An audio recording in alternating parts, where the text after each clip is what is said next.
Hey everyone, welcome back. Today I want to talk about a controversial idea shaking up Washington. Senator Josh Hawley's push to ban nationwide injunctions and put courts back in their constitutional lane. First, quick refresher. What's a nationwide injunction? It's when one federal judge can block a government policy across all 50 states, even for people who aren't involved in the lawsuit. This didn't happen before 1963, but since then, the numbers have exploded.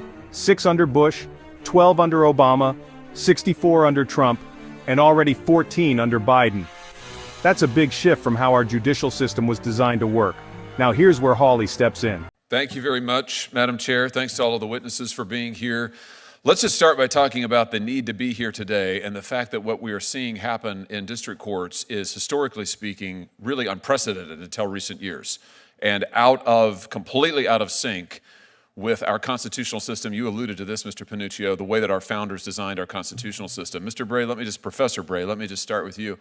According to your scholarship, when's the first time that a district court issued a universal, non-party injunction of the kind that we're talking about today? I think the first one is 1963. There is historical debate about when they started in the 20th century, but I think that would be the first one. But they certainly are not traditional in equity before then, and they were a peripheral backwater until 2015. So 1963, so the Republic is 200 years old almost by the time we get the first district court issuing a universal injunction binding parties who were not before it. And even then, as you just alluded to, then there's this period of quiet where they're really not issued until the 21st century, until the 20-teens. Is that correct? That's correct. And then we see this explosion, as you can see in the chart behind me. In the Bush years, Bush 43, we have 6 universal injunctions binding non-parties. In the Obama years, we have 12. You referenced one of those cases, Professor Bray, in your opening statement, your written statement.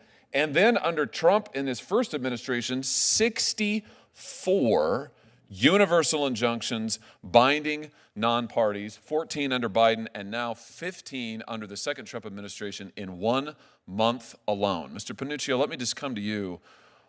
Tell us why this pattern that we're seeing here, and there's a clear partisan valence to it, but there's even more of a recency valence. I mean, this is something that just did not happen until very, very recently. Why is this so distortive to our federal system?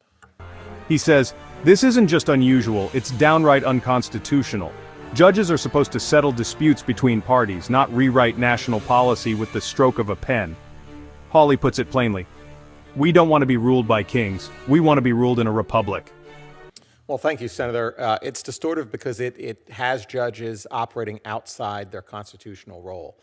They are exerting policy-making power over the whole country. And the issue is this. We are a republic. Those who get to exercise policy-making power, like yourself, like this body, have to face the electorate every 6 years, 2 years, 4 years, whatever it is. Judges do not. We gave them life tenure so that they could be insulated and make decisions without fear or favor.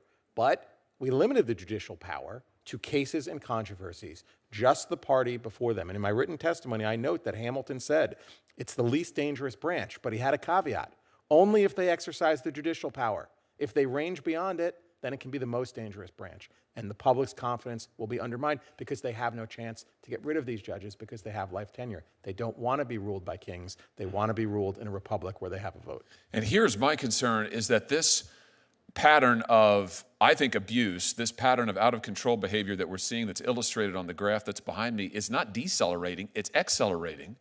And now we're seeing it not just with injunctive relief, we're seeing it in other orders, other procedural forms that are deliberately designed to insulate the judges, the district courts, from appellate review. Temporary restraining orders. You mentioned this, Mr. Panuccio. All of a sudden, we've seen a huge uptick in just the last few weeks in district courts issuing what looks a heck of a lot like a nationwide non-party injunction, but it's styled as a temporary restraining order. Now, Mr. Panuccio, if I were a judge who wanted to insulate myself from review, why might I choose the temporary restraining order vehicle to do it? Why is this happening? Because, Senator, under current precedent, TROs, temporary restraining orders, are not immediately reviewable, unlike a preliminary injunction. So if you are a judge who believes a policy is unlawful and you want to exert power nationwide and you don't want anyone to review, the voters certainly won't. The only people who can do it are appellate judges. So you issue a TRO, then you extend it for another 2 weeks, and for at least a month, you can't be touched by the appellate courts. And has this happened in the last few weeks? It has been happening. We've seen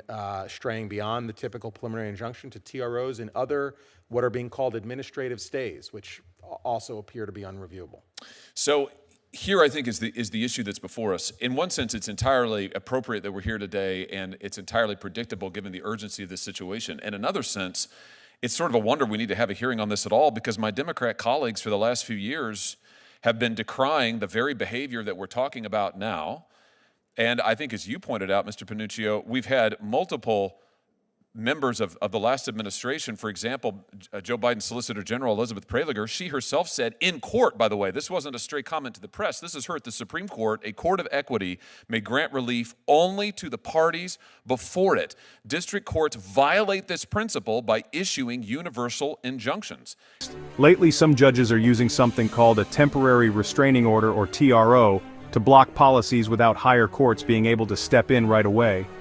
TROs can keep federal rules frozen for weeks, sometimes longer. Critics say it's a loophole and it's getting out of hand. And here's the thing, it's not just conservatives raising the alarm. Biden's own Solicitor General said only the people in a case should get relief. Even Justice Elena Kagan called it out, saying, it can't be right that one judge can stop a national policy for years. So, Hawley's message is simple, Congress needs to act fast. This is about checks and balances, making sure power isn't left in the hands of a few unelected judges. What do you think? Should Congress rein in nationwide injunctions? Drop your thoughts below. And before you go, subscribe, and ring the bell for more stories that matter. Stay informed, stay critical, and stay free.